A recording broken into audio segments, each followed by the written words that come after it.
Bismillahirrahmanirrahim. Assalamualaikum warahmatullahi wabarakatuh. Inilah siaran radio Al-Amal Bis Salam 89,2 FM bersama saya Muhammad Setia Abgi Praya Aji. Selamat pagi pendengar radio Al-Amal Bis Salam 89,2 FM. Pagi ini kita hadir untuk berbagi ilmu dengan para pendengar sekalian tentang kerukunan antar umat beragama.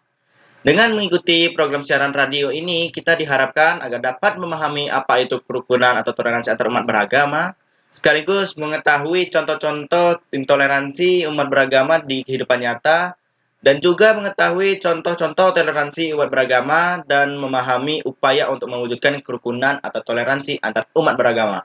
Di sini saya sedang bersama dengan 4 orang teman saya, yaitu Dava, Juli, Arizalul, dan juga Selfie. Nah, mereka ini adalah teman-teman kita dari Universitas Sumatera Utara loh. Mereka belajar tentang pendidikan agama Islam dan kita akan mendiskusikan beberapa hal terkait dengan kerukunan atau toleransi umat beragama. Dan jangan lupa, ada juga kesempatan kepada 3 orang penelepon beruntung yang dapat mengajukan pertanyaan mengenai materi yang kita diskusikan pada hari ini. Pada nomor program siaran radio kami di Al-Amal Bisalam 98,2 FM. Mari kita dengarkan langsung diskusi kita pada pagi hari ini. Assalamualaikum warahmatullahi wabarakatuh. Selamat pagi para pendengar semuanya. Salam kenal, nama saya Dafar Latalah. Membahas tentang kerukunan. Apa itu kerukunan? Mengapa sih harus rukun antar umat beragama? Negara kita ini heterogen ya. Banyak agama, budaya, suku yang beragam banget. Agama di negara kita yang sudah diakui dan sah ada 6, yaitu Islam, Kristen, Protestan, Kristen Katolik, Hindu, Buddha, dan Konghucu. Walaupun ada beberapa aliran kepercayaan yang tersebar di Indonesia, namun yang diakui hanya 6 ini saja. Kerukunan adalah istilah yang dipenuhi oleh muatan makna yang baik dan damai. Intinya, hidup bersama dalam masyarakat dengan kesatuan hati dan bersepakat untuk tidak menciptakan perselisihan maupun pertengkaran. Apalagi pemaknaan tersebut dijadikan pegangan. Kerukunan adalah sesuatu yang ideal dan dinamakan oleh masyarakat. Manusia itu makhluk sosial, memerlukan kerjasama dengan orang lain dalam memenuhi kebutuhan hidupnya, baik itu kebutuhan material maupun spiritual. Maka, rukun adalah kunci untuk saling membantu dan peduli. Kerukunan antar umat beragama itu hubungan sesama umat beragama yang dilandasi dengan toleransi, saling pengertian, saling menghormati, saling menghargai dalam kesetaraan pengalaman, ajaran agamanya, dan kerjasama dalam kehidupan masyarakat dan bangsa. Nah, berarti dengan adanya keberagaman agama di Indonesia tidak menjamin kerukunan terus berjalannya. Juga mengingat kebutuhan dan pemikiran yang berbeda-beda di tiap agama pasti memungkinkan adanya perpecahan ataupun perselisihan ya. Tentu, keberagaman tentu bisa menghasilkan perselisihan, di mana ibadah di tiap-tiap agama dan pemikiran di tiap-tiap orang pasti berbeda-beda. Dan pastinya itu akan menghasilkan perbedaan pendapat, pertentangan, sampai ke perselisihan. Seperti kasus yang baru-baru ini terjadi di mana ada seorang pendeta yang meminta kepada Kementerian Agama untuk menghapuskan 300 ayat Al-Quran yang katanya ayat-ayat ini mengajarkan kekerasan dan terorisme. Ia juga berkata kalau pesantren adalah sumber dari terorisme. Di sini kita juga bisa melihat ya kalau penceramah dari agama lain pun juga bisa menistakan dan menyebarkan intoleransi terhadap agama lain. Dan kasus lainnya juga terjadi pada tanggal 28 Maret 2021 lalu di Makassar, di mana terjadinya peledakan bom di depan gereja yang setelah dicari tahu pelakunya adalah anggota jaringan terorisme yang digadang-gadang adalah umat muslim. Dan kasus lainnya juga terjadi di tanggal 16 Juli 2016 lalu di Tanjung Balai, di mana ada seorang wanita yang protes terhadap suara azan yang katanya sangat mengganggu. Hal ini pun menyebabkan perdebatan dan puncaknya adalah kemarahan massa yang akhirnya membakar beberapa tempat ibadah seperti vihara dan kelenteng. Dan masih banyak lagi ya kasus-kasus intoleransi antar keberagaman lainnya yang terjadi di Indonesia, dan penyebabnya itu adalah keberagaman itu sendiri. Terima kasih. Wah, ternyata banyak juga ya kasus-kasus intoleransi yang ada di negara kita ini. Tapi tak selamanya perbedaan itu menimbulkan perpecahan. Justru karena perbedaan itulah terjadi yang namanya persatuan atau kita sebut dengan toleransi. Contohnya, di salah satu kompleks perumahan di Surabaya, ada 6 rumah ibadah dari tiap-tiap agama yang berbeda dibangun di satu tempat yang letaknya berdampingan dan berjajar. Jaraknya hanya 2 meter tiap bangunan dan tidak ada pagar pembatas. Tempat ibadah itu selalu digunakan dan tidak pernah sepi. Berkat toleransi, waktu ibadah disusun agar tidak berbenturan. Para pengurus dan tokoh agama masing-masing memiliki jadwal sendiri untuk menggelar kegiatan keagamaannya. Bahkan di hari-hari besar keagamaan, agama lain turut membantu satu sama lain. Kemudian salah satu tempat ibadah di suatu desa di Bali yang disebut sebagai pura. Di dalamnya ada dibangun sebuah musala kecil untuk ibadah bagi umat muslim di desa tersebut. Dan sampai sekarang sesajen untuk ibadah di pura tersebut tidak diperkenankan menggunakan daging babi. Bahkan orang yang makan daging babi harus membersihkan diri terlebih dahulu sebelum masuk ke kawasan pura tersebut. Dan masalah bom di gereja di Makassar itu, pada perayaan hari Natal di tahun yang sama, ada sekelompok relawan yang mayoritas beragama muslim turut membantu pengaturan lalu lintas di sekitar gereja tersebut. Ketika ditanya mereka melakukan hal itu untuk apa, mereka menjawab, kita hanya bertoleransi saja. Sebagai sesama umat manusia, tidak melihat kita muslim atau bukan, manusia harus senang bisa membantu. Tidak perlu takut saat beribadah, karena kami dan kita semua akan saling menjaga. Itu dilakukan sebagai sebuah bentuk pembelaan bahwa Islam itu bukan teroris.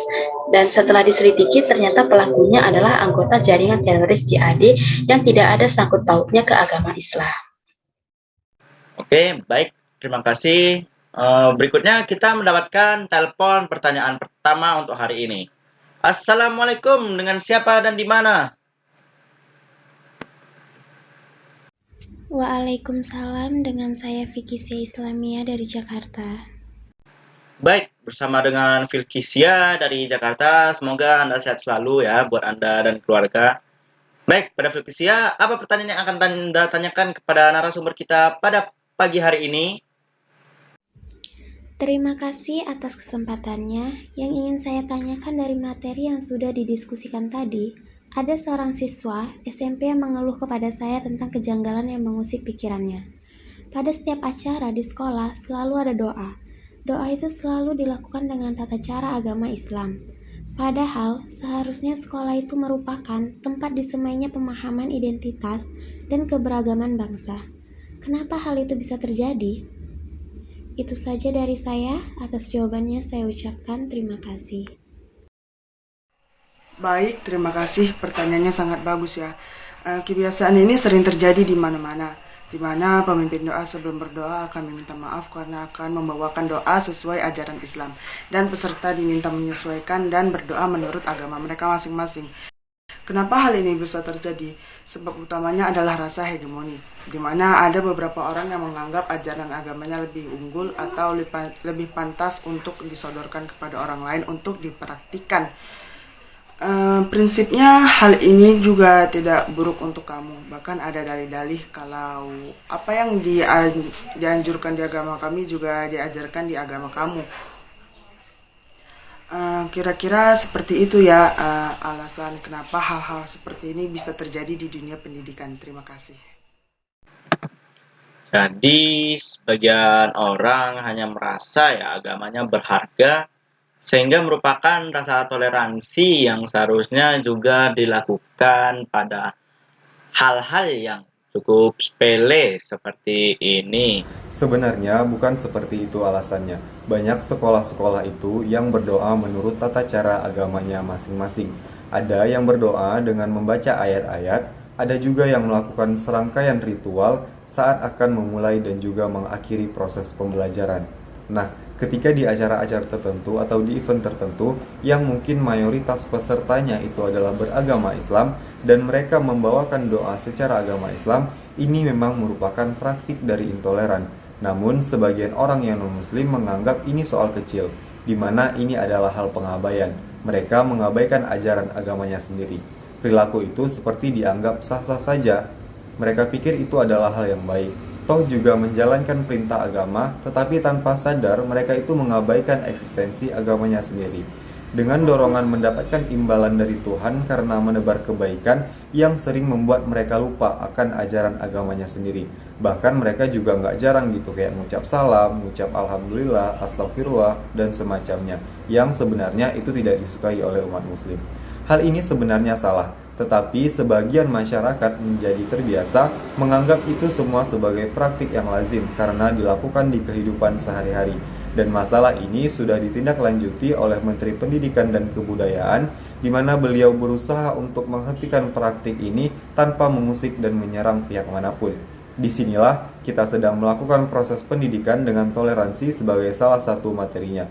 Kemudian juga melarang peraturan sekolah yang bercirikan suatu agama tertentu. Maka dari itu, penting bagi kita untuk tidak mengunggulkan agama kita sendiri dengan menghargai agama lain tanpa ada rasa merendahkan walaupun itu persoalan yang kecil. Karena saya yakin setiap agama itu pasti mengajarkan hal-hal yang baik, namun dengan cara yang berbeda-beda. Sekarang, kembali lagi kepada kita tiap individu bagaimana menyikapinya dengan bijaksana. Wah, bagaimana nih penjelasannya? Mudah dimengerti atau tidak nih oleh para pendengar? Baiklah, kita beralih ke penelpon kedua kita pada pagi hari ini. Assalamualaikum, dengan siapa dan di mana? Waalaikumsalam, dengan Syahrian Ramadan dari Medan. Terima kasih atas kesempatannya. Yang ingin saya tanyakan, apa sih yang mempengaruhi individu atau masyarakat memiliki perilaku intoleran? Bukankah setiap agama itu mengajarkan hal yang baik? Demikian saja pertanyaan saya. Semoga jawaban dari narasumber dapat membantu membuka pemikiran kita. Terima kasih. Baiklah, terima kasih kembali. Saya persilakan kepada para narasumber kita untuk membantu memberikan penjelasannya. Baiklah, terima kasih atas pertanyaan yang cukup menarik ya. Nah, perilaku individu itu dilatar belakangi pada dua konsep yang besar, yaitu apakah perilaku dipengaruhi oleh sifat alami atau bawaan, atau perilaku dibentuk oleh proses pembelajaran atau pengalaman. Agama memainkan peranannya.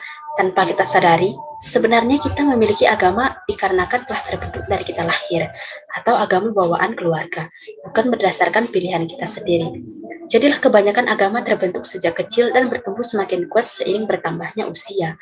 Maka seseorang menganut agama dan keyakinan yang berbeda-beda. Perbedaan tentang keyakinan dan konsep agama yang dipandang sebagai sebuah kebenaran tentu semakin lebar di tengah tatanan masyarakat. Padahal, masyarakat hidup tidak hanya berdasarkan suatu budaya atau agama semata, melainkan hidup berdampingan dengan masyarakat lain yang memiliki budaya atau agama yang berbeda. Kondisi ini yang menyebabkan rentan terjadi dan berujung pada perilaku intoleran, gesekan di antara tiap kelompok masyarakat yang memiliki kepercayaan dan nilai yang berbeda, rentan menimbulkan perilaku intoleran. Perilaku ini muncul karena pemahaman tiap individu yang berbeda-beda.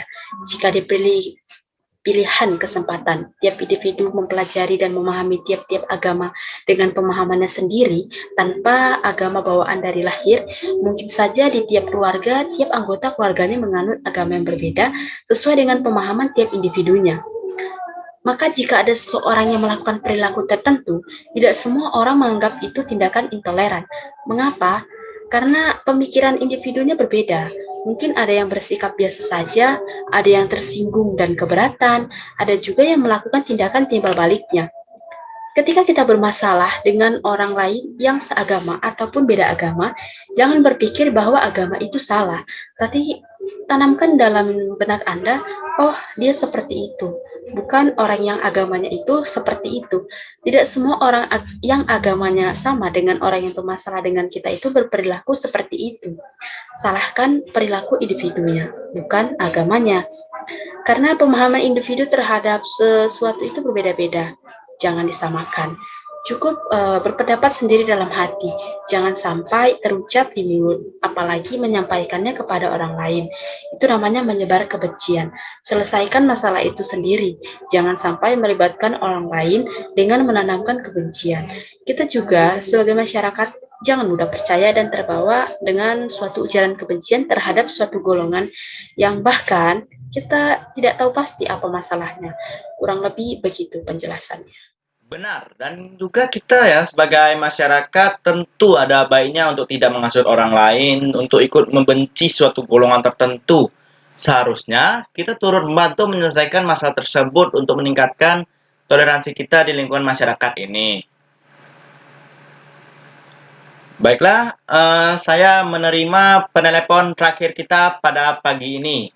Assalamualaikum, dengan siapa dan di mana? Waalaikumsalam. Dengan Habib dari Johor.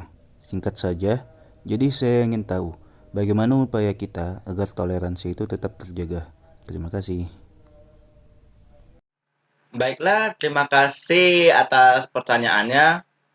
Jadi, apa sih yang harus kita lakukan agar kita tetap menjaga toleransi? Kepada narasumber, saya persilahkan.